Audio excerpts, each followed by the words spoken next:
नमस्कार दोस्तों। आज हम लोग बात करने वाले हैं एक बहुत ही ज़्यादा सेंसिटिव टॉपिक की।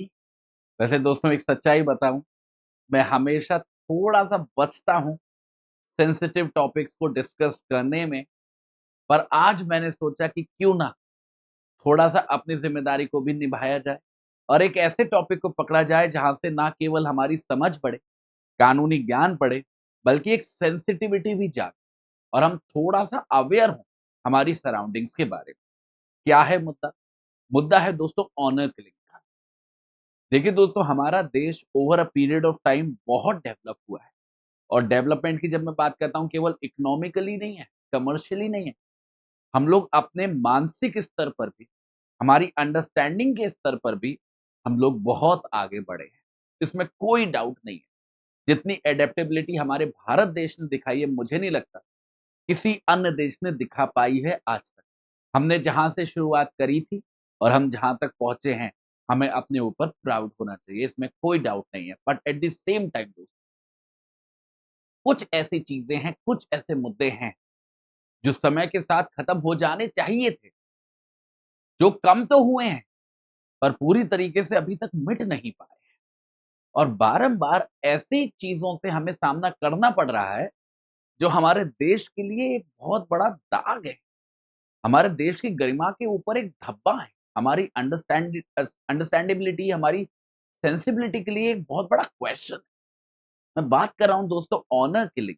ऑनर किलिंग एक ऐसी चीज़ जो किसी भी परिस्थिति, किसी भी कम्युनिटी के लिए स्वीकार्य नहीं होनी चाहिए। और ये एक ऐसी बात नहीं है जो ऊपर से थोपी जा रही है। ये एक ऐसी बात है जो आदमी की सेंसिबिलिटी से, उसकी इमोशनल से अराइज़ होनी चाहिए। और अगर नहीं हो रही है, तो समस्या की बात है। हमें सोचना पड़ेगा, इसके ऊपर विचार करना पड़ेगा। तो आज मैं केवल ज्ञान नहीं दूँगा, केवल आपको बताऊँगा नहीं कि ऑनर किलिंग खराब चीज़ है।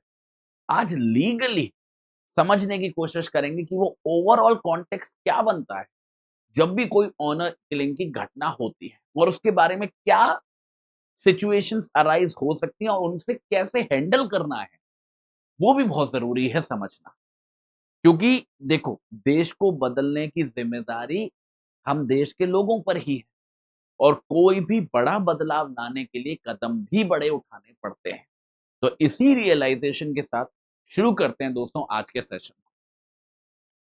तो सबसे पहले समझते हैं कि ऑनर किलिंग, ये जो टर्मिनोलॉजी हम लोगों ने कॉइन की है, इससे हम समझते क्या है? मतलब इससे क्या डिनोट होता है? What do we understand by it?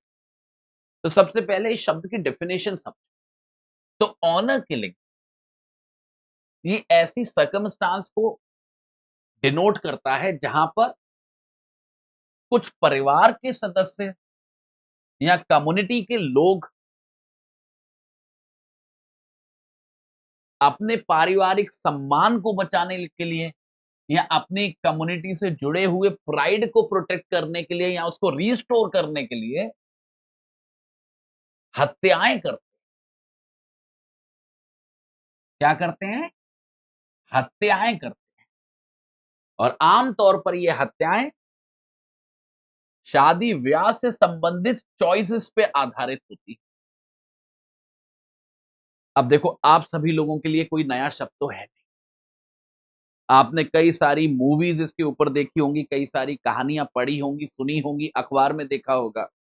और कुछ शायद अभागे लोग ऐसे भी होंगे जिन्होंने ये खुद पर्सनली एक्सपीरियंस किया होगा अपने आसपास। मैं उनमें से एक ऐसा ही व्यक्ति हूँ। मैं वैसे बहुत ही ओवरटली सेंसिटिव हूँ दोस्तों इन सारे मुद्दों के बारे में, पर यहाँ पर मेरी सेंसिबिलिटी ये कहती है कि ये बिल्कुल और बिल्कुल बेवकूफाना हरकत है। मतलब इससे भद्दी और इससे गंदी हरकत दुनिया में हो ही नहीं सकती कि जहां पर आप सम्मान के नाम पर किसी दूसरे व्यक्ति की जान ले रहे हो, जो आपके खुद के परिवार का सदस्य है, खुद आपकी कम्युनिटी को बिलोंग करता है। किस वजह से? कि उसने अपनी इच्छा से शादी कर ली या वो शादी करना चाहता था। चाहे वो लड़का हो, चाहे वो महिला हो, उससे कोई फ़र्क नहीं पड़ता। फ़र्क पड़ता है एक्ट से। आदमी की इंडिविजुअल चॉइस से कि वो अपने जीवन में, अपनी जिंदगी में कितना नीचे गिर सकता है, इसकी बात है, ठीक है। जहां तक कानून की बात करें तो देखो, ये दुख की बात है कि हमारे कानून के अंदर, ना ही आईपीसी के अंदर और ना ही नए वाले कानून के अंदर, बीएनएस के अंदर कोई भी स्पेसिफिक लॉ नहीं बनाया गया है ऑनर किलिंग के संबंध, जो स्पेसिफिकली डील करते हो उन ऑनर किलिंग की हत्याओं से, उनके संबंधित षड्यंत्रों से, कॉन्स्पिरेसी से। मैंने क्यों बोला कि ये गलत है, ये अच्छी बात नहीं है? आप अगर अपने बीएनएस को उठा के देखोगे, आईपीसी को उठा के देखोगे, उसमें बहुत ही छोटी-छोटी सी चीज़, देखो वैसे तो कोई भी अपराध छोटा नहीं होता, बट कंपैरेटिवली बहुत ही छोटे मुद्दों के लिए हमने स्पेसिफिक प्रोविजंस बना रखे हैं। खासकर महिलाओं के लिए जो स्पेशल सेक्शंस बनाए हैं, उन पे अगर ज़्यादा ध्यान दें। जैसे हमने स्पेसिफिकली आईपीसी की अगर बात करूँ, सेक्शन 498 ए बना रखा था, जो महिलाओं के हरासमेंट से डील करता था, जो उनकी शादी के बाद हो रहा था, डाउरी से संबंधित। ऐसा नहीं है दोस्तों, महिलाओं का हरासमेंट पहले से कवर नहीं होता था किसी दूसरे सेक्शन के अंदर, पर फिर भी हमने उसके बारे में स्पेसिफिक प्रोविजन बनाया। इसी तरीके से आईपीसी में एक सेक्शन 304 बी होता था, जो डाउरी डेथ की बात करता था। ऐसा नहीं था कि किसी महिला की डेथ ऑलरेडी कवर नहीं हो रही थी मर्डर के अंदर, पर फिर भी हमने कुछ स्पेसिफिक सर्कमस्टांसेस को आधार बना के एक स्पेशल प्रोविजन बनाया कि अगर किसी महिला की मौत हो जाती है उसकी शादी के 7 सालों के अंदर, तो वो प्रोविजन अप्लाई होगा स्पेसिफिकली। और ऐसे कई सारे एग्जांपल्स जहाँ पे हमने अलग-अलग सिचुएशंस के लिए अलग-अलग सेक्शंस बनाए हैं, इस बात के बावजूद कि वो सारी घटनाएँ पहले भी कवर हो रही थी, किसी दूसरे सेक्शन के। तो ऐसी परिस्थिति में ये बहुत बड़ा सवाल उठता है कि अगर हम लोग डेटा देखते हैं अपने देश का, तो कोई डिनाई नहीं कर सकता, और वो ऑफिशियल डेटा है। फॉरगेट अबाउट कि रियल डेटा क्या होगा, प्राइवेट डेटा क्या होगा, जो ऑफिशियल डेटा की अभी अगर मान के चलें, तो ऑनर किलिंग की घटनाएँ कोई कम नहीं है, उन घटनाओं से जो डाउरी डेथ की होती हैं, या उन घटनाओं से जो महिलाओं की हरासमेंट की होती हैं। तो फिर क्या वजह है इस भेदभाव? क्यों आज तक हमारे लेजिस्लेटर्स के दिमाग में ये थॉट नहीं आया कि क्यों ना हम ऑनर किलिंग के संबंध में एक स्पेसिफिक प्रावधान बनाएं? क्यों हम आज तक उस यूनिवर्सल मर्डर के प्रावधान पे निर्भर कर रहे हैं? क्या एक आम मर्डर में ऑनर किलिंग में कोई फर्क नहीं है? अगर यहां पे फर्क नहीं है, तो फिर आम मर्डर में, डाउरी डेथ में क्यों फर्क किया आपने? मौत तो वहां पे भी है, मौत तो वहां पे भी है, पर आपने समझा ना कि जरूरी है। आपने समझा ना कि कुछ प्रिजम्पशंस रेज़ करने पड़ेंगे, परिवार वालों के खिलाफ। आपने इस बात की ज़रूरत समझी ना, तभी तो आपने सेक्शन बनाया।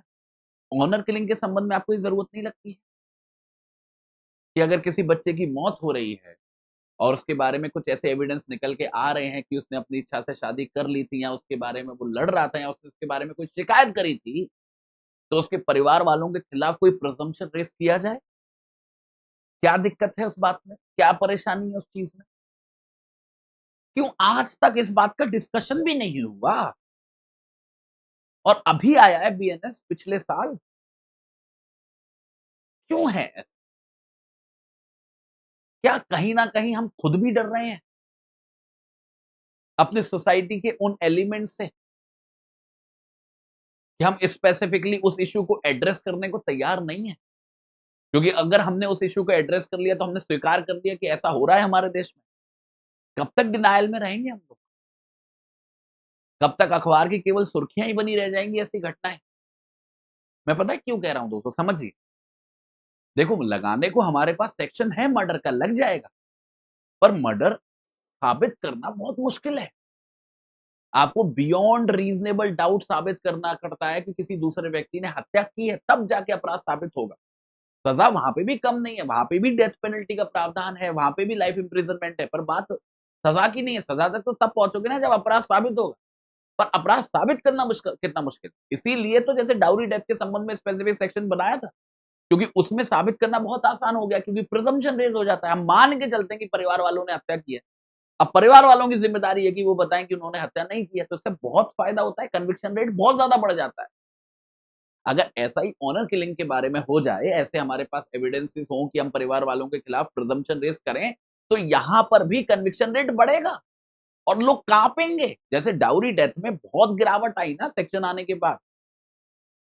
कवर तो पहले भी मर्डर में हो रहा था, पर गिरावट नहीं आ रही थी, पर सेक्शन बनते ही गिरावट आ गई। क्लियर डेटा है, आप गूगल कर सकते हैं।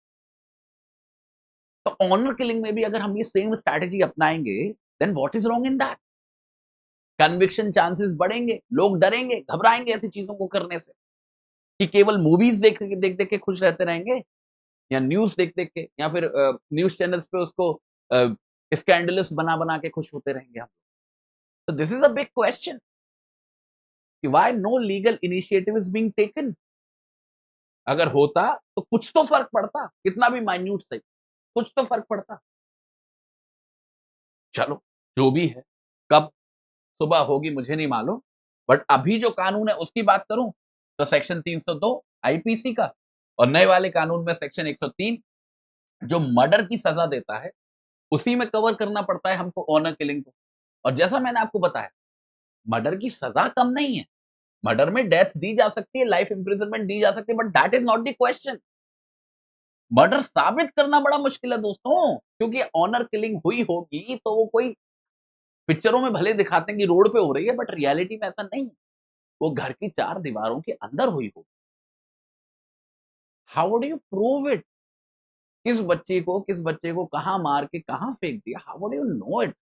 आप खुद देखो कि कितने ऑनर किलिंग के एग्जाम्पल होते हैं और उनमें से कितनों पे कन्विक्शन हो पाता, नहीं हो पाता conviction. It becomes very difficult. Normal murder के मुकाबले ऑनर किलिंग को साबित करना कई ज्यादा गुना मुश्किल है, क्योंकि खुद परिवार के लोग इन्वॉल्व है।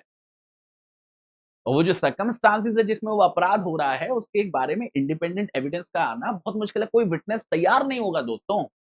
कौन अपने पड़ोसी से बिगाड़ना चाहेगा? कौन अपने कम्युनिटी के लोगों से बिगाड़ना चाहेगा, भले वो कितना भी अच्छा बंदा हो, जैसे मैं कितना भी महान बंदा। कल को अगर मेरे पड़ोस में ही ऐसी कोई घटना हो रही होगी ना, तो मेरे को बहुत हिम्मत चाहिए उसके खिलाफ आवाज उठाने के लिए, और सब व्यक्ति में वो हिम्मत नहीं होती है दोस्तों। शायद मेरी भी हिम्मत डगमगा जाए उस समय पे, क्योंकि शायद मेरे पड़ोसी की बात। Getting my point? It becomes very difficult कि ऑनर किलिंग में मर्डर के लिए कन्विक्शन ला पाऊंगा। तो अभी तो मर्डर के प्रोविजन में ही कवर होता है, और अगर ऑनर किलिंग की कोशिश की गई है पर असफल हो गए हो, तो अटेम्प्ट टू मर्डर का जो सेक्शन हुआ करता था, सेक्शन 307, जो हम नए वाले कानून में सेक्शन 109 है, उसमें कवर होता है। पर दिक्कत तो वहीं की वहीं है। अगर मर्डर साबित करना मुश्किल है, तो अटेम्प्ट टू मर्डर साबित करना भी तो मुश्किल है। क्योंकि अगर मर्डर चार दीवारियों के बीच में हो रहा है, तो उसकी कोशिश भी तो चार दीवारियों के बीच में ही हो रही होगी। The problem remains the same. Problem में कोई बदलाव नहीं आता। तो ये सेटिस्फेक्शन लेना कि सजा तो बहुत ज्यादा है, अरे सजा तो तब दोगे ना जब अपराध साबित होगा। अपराध साबित होगा कैसे? बियॉन्ड रीजनेबल डाउट का एविडेंस लाओगे कैसे ऐसी घटना के बारे में जो चार दीवारी के अंदर हो रही है? वही वाली दिक्कत जो डाउरी डेथ के बारे में थी। तो डाउरी डेथ में तो बना दिया, यहां क्यों नहीं बना रहे हो? भगवान जाने। और सबसे महत्वपूर्ण, ऑनर किलिंग एक ऐसा अपराध है जो बिना षड्यंत्र के हो ही नहीं सकता। षड्यंत्र की सजा, क्रिमिनल कॉन्स्पिरेसी की सजा आईपीसी में सेक्शन 120 के अंदर कवर होती है, बी के अंदर कवर होती है। नए वाले कानून में सेक्शन 61 में है। ऑनर किलिंग है ही एक ऐसा अपराध जहां पे षड्यंत्र हो गई हो, परिवार वाले लोगों का, कम्युनिटी के लोगों का, बिना षड्यंत्र के honour killing is just impossible. पर हमारे पास क्या उसका कोई भी सॉल्यूशन है? नहीं। हम उसी सेक्शन पे रिलाय कर रहे हैं जो नॉर्मली किसी भी अपराध के संबंध में अप्लाई होता है, सेक्शन 120 बी पे। पर हम ये नहीं समझ रहे हैं कि जो बाकी के ऑफेंसेस हैं, उनके बारे में षड्यंत्र को साबित करना कंपैरेटिवली ईजियर होगा। क्योंकि किसी पार्टी को तोड़ पाना जो षड्यंत्र का हिस्सा है, या जिसको उस षड्यंत्र की जानकारी है, आसान है। पर आपको लग रहा है क्या कि कोई कम्युनिटी का बंदा, कोई परिवार का बंदा जो षड्यंत्र का हिस्सा रहा है, जैसे षड्यंत्र के बारे में पता है, वो आगे बढ़ के बताएगा कि ऑनर किलिंग हुई है? अपने परिवार के खिलाफ, अपने कम्युनिटी के खिलाफ, अपने पड़ोसी के खिलाफ जाएगा? तो वही समस्या यहाँ पे भी है। तो कहने को वही सेक्शंस हैं, पर इफेक्टिव बिल्कुल भी नहीं है। और ऐसा नहीं है, मैं जो ये बातें आपको कह रहा हूं, ये नई बातें हैं। या for the very first time मुझे रियलाइजेशन हुआ, नहीं। सुप्रीम कोर्ट ने इस बात को बारंबार रियलाइज किया है। जैसे एक बहुत बेहतरीन केस है, आपको कभी समय मिले तो पढ़ना। केस का नाम है Lata Singh versus state of UP. 2006 का जजमेंट है दोस्तों सुप्रीम कोर्ट का। इसमें सुप्रीम कोर्ट ने स्पेसिफिकली ये डिक्लेयर किया था कि हर एक व्यक्ति जो एडल्ट है, उसका ये अधिकार है, उसका ये राइट है कि वो अपनी इच्छा से शादी कर सकता है। और कोई भी ऐसी घटना, कोई भी ऐसा अपराध जो इस अधिकार को छीनता हो, उससे बुरा कुछ नहीं हो सकता है। तो अगर आप एक एडल्ट व्यक्ति हो, तो सुप्रीम कोर्ट आपसे कह रहा है, सुप्रीम कोर्ट की कही गई बात कानून होती है। It is the law of the land, constitution में लिखा हुआ है। तो अगर सुप्रीम कोर्ट कह रहा है that every adult person has the right to marry by his own choice, फिर वो चाहे कोई सी कम्युनिटी का हो, कोई सी कास्ट का हो, किसी भी बैकग्राउंड से आता हो, तो आप कौन हो उसको छीनने वाले अपने ऑनर के नाम पे? Who are you? A biggest question. और एक ही जजमेंट नहीं, एक और बेहतरीन जजमेंट है शक्ति वाहिनी, अभी 2018 यूनियन ऑफ इंडिया की 2018 में आई है जजमेंट सुप्रीम कोर्ट की। और इसने खाप पंचायत को स्पेसिफिकली नाम लेकर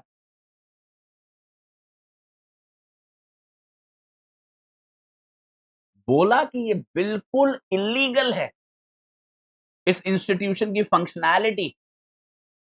और स्पेसिफिकली बोला कि ऑनर किलिंग जैसी घटनाओं को प्रमोट करना या ऐसा भाव क्रिएट करना समाज के अंदर, आपको उस कॉन्स्पिरेसी का हिस्सा बनाता है जिसके तहत वो ऑनर किलिंग की गई है या करने की कोशिश की गई।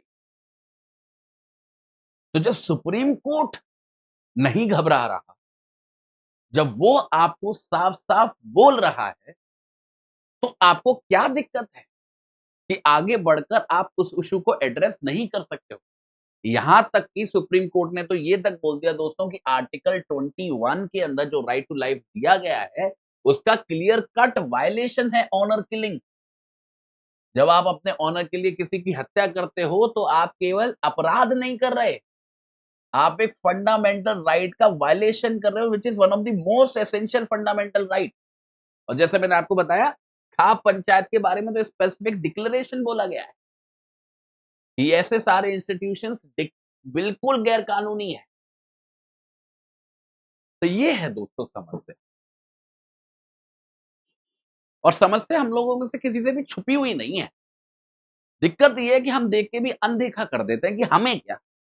हम अच्छे शहर में रहते हैं, हमारे आस-पास ऐसा कुछ नहीं हो रहा, हमें क्या? ये हमें क्या कर के ना बहुत कुछ हो रहा है इस देश में। बहुत कुछ, बहुत गलत हो रहा है। रोज़ हो रहा है और हम कुछ कर नहीं रहे उसके बारे में। Despite the means, despite the knowledge, despite the commitment, हम लोग उलझे हैं अपने पूरे जीवन में अपने बारे में। हमारा जीवन सही चले, हमको अच्छी नौकरी मिल जाए, हमारा बस परिवार बन जाए, हमको अच्छी बीवी मिल जाए, हमको अच्छा खाना मिल जाए और बस खत्म।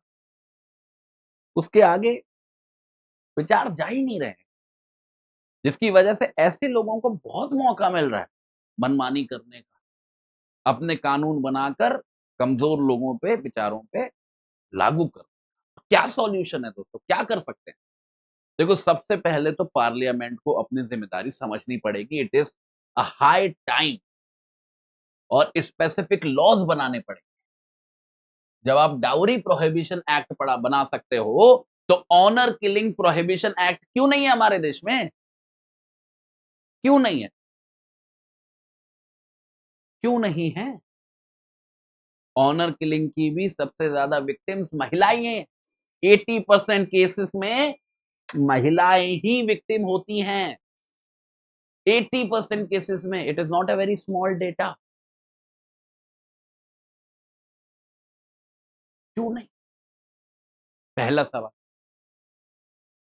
दूसरा, अगर ऐसी कोई घटना की जानकारी मिलती है, कोई कंप्लेंट आती है,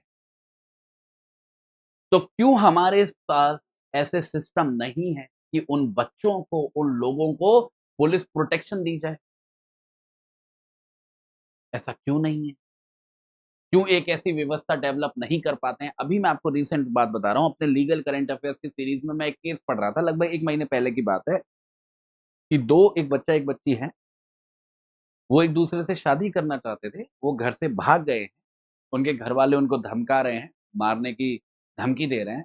वो पुलिस के पास गए, पुलिस ने को कंप्लेंट लिखवाने के लिए और पुलिस ने उनके घरवालों को इन्फॉर्म कर दिया। वो गए हाई कोर्ट के पास, हाई कोर्ट के सामने उन्होंने पिटीशन डाली, हाई कोर्ट ने पिटीशन रिजेक्ट कर दी।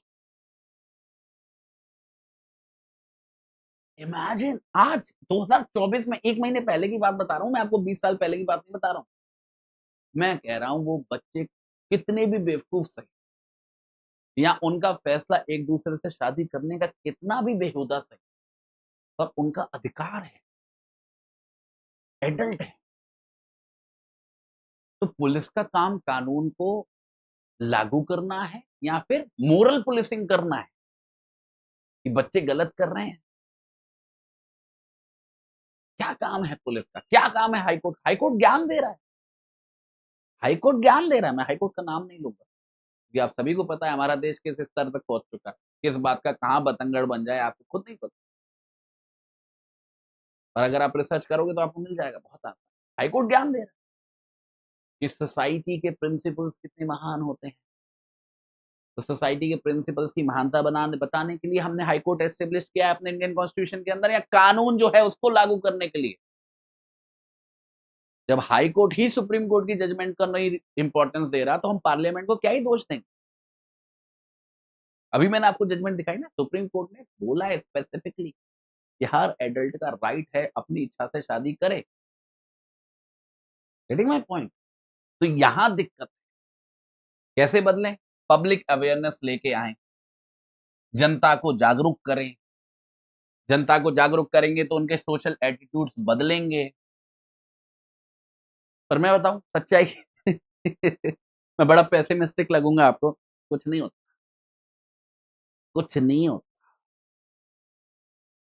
कितने भी जागरूक कर लो, कितने भी कैंपेन कर लो, खर्चा होता है, पार्टीज होती हैं, समोसे बँटते हैं, उससे ज़्यादा कुछ नहीं। मैं बहुत पार्ट रहा हूँ ऐसे कैंपेन्स का, मैंने बहुत देखा है। अपनी कॉलेज लाइफ में, अपनी स्कूल लाइफ में, आज भी जुड़ा रहता हूँ मैं ऐसी चीज़ों से, पर कुछ नहीं। It brings no substantial change in the attitude of the society. क्योंकि चेंज ऊपर से थोपा जा ही नहीं सकता। आप बिठा के किसी को कितना भी ज्ञान दो कि ये गलत है, ये गलत है, वो नहीं बदलेगा आदमी जब तक उसके अंदर से नहीं आएगा। और अंदर से आदमी के तभी आती है जब वो एक पढ़ा-लिखा आदमी होता है, एक समझदार आदमी होता है। और पढ़ाई-लिखाई से मतलब ये नहीं है कि उसने 12th कर लिया, कि ग्रेजुएशन कर लिया, कि वो कौन से कॉम्पिटिटिव एग्ज़ाम की तैयारी कर रहा है या खुद कितने बड़े पद पे बैठा हुआ है। यहाँ पे एजुकेशन का मतलब मेरे लिए कुछ बहुत अलग चीज़ है, जो आपके अंदर वो बेसिक सेंसिबिलिटी क्रिएट कर दे, क्या सही है, क्या गलत। अगर वो आपके अंदर नहीं है, जो नहीं होती है दोस्तों, मैं आपको बोल रहा हूँ, नहीं होती। It has become very rare. वो सेंसिबिलिटी जब तक किसी व्यक्ति में नहीं होगी, तब तक वो रियलाइज़ करेगा ही नहीं कि दुनिया में कुछ गलत हो रहा है, अनटिल अनलेस उसके साथ ना हो। ये प्रॉब्लम। अब इस प्रॉब्लम का सॉल्यूशन दोस्तों मेरे पास भी नहीं है। टू बी वेरी फ्रैंक, मैं सच्चाई बोल रहा हूँ। ब बेकार का इधर-उधर का ज्ञान दूँ कि ये करो, वो करो, नहीं है। मुझे नहीं पता कैसे लोगों का एजुकेशनल स्तर बदलेगा, कैसे उनकी सोच बदलेगी, कब वो अपनी सेल्फिशनेस को छोड़कर सोसाइटी की सोचेंगे, सही perspective I don't know. But ऐसा होना चाहिए, इस बात के लिए मैं बिल्कुल पक्का कमिटेड हूँ, ठीक है? और अपनी तरफ से जो कोशिश बन सकती है, मैं करूँगा। जो ये वीडियो बनाना भी एक इसी तरफ एक कोशिश थी। तो चलो इस सेशन को यहीं पे कंक्लूड करते हैं, इसका कोई अंत नहीं है अदरवाइज़। बाकी अगर आपको सेशन पसंद आया तो सेशन को लाइक ज़रूर करिएगा और कमेंट बॉक्स में भी टाइप करके बताइएगा कि कैसा लगा आपको डिस्कशन। और बाकी जाते-जाते स्टडी आईक्यू का एम्प्लॉयी होने के नाते अपनी ज़िम्मेदारी को ज़रूर निभाऊँगा। अगर आप जुडिशरी की तैयारी कर रहे हो, तो आप इस डीप 2.0 फाउंडेशन बैच को कंसीडर कर सकते हो, जो आपको इस प्राइस में मिल जाएगा इस कूपन कोड को यूज़ करने पर। काफ़ी अच्छा बैच है, अगर आप तैयारी कर ही रहे हो, तो इसके अंदर आपको सारे बेसिक फीचर्स मिल जाएँगे, जो एक जुडिशरी की तैयारी को आपकी सशक्त बनाएँगे। और आपको अगर कोई डिटेल में इन्फॉर्मेशन चाहिए ना, तो आप इस नंबर पे कॉल कर सकते हैं, ठीक है? तो आपको बिल्कुल वो डिटेल में बता देंगे कि क्या-क्या चीज़ें ज़रूरी है। बाकी अगर कम कोई भी आपकी राय है, कुछ भी आप कहना चाहते हो, तो आप कमेंट बॉक्स में टाइप करके बता सकते हो। और अगर कोई सजेशन हो कि क्या किया जा सकता है, तो मैं सच में आपका बहुत आभारी रहूँगा। बाकी आज्ञा दीजिए दोस्तों, आप सभी लोगों का बहुत-बहुत धन्यवाद। यहाँ तक इस वीडियो को देखने के लिए। नमस्कार।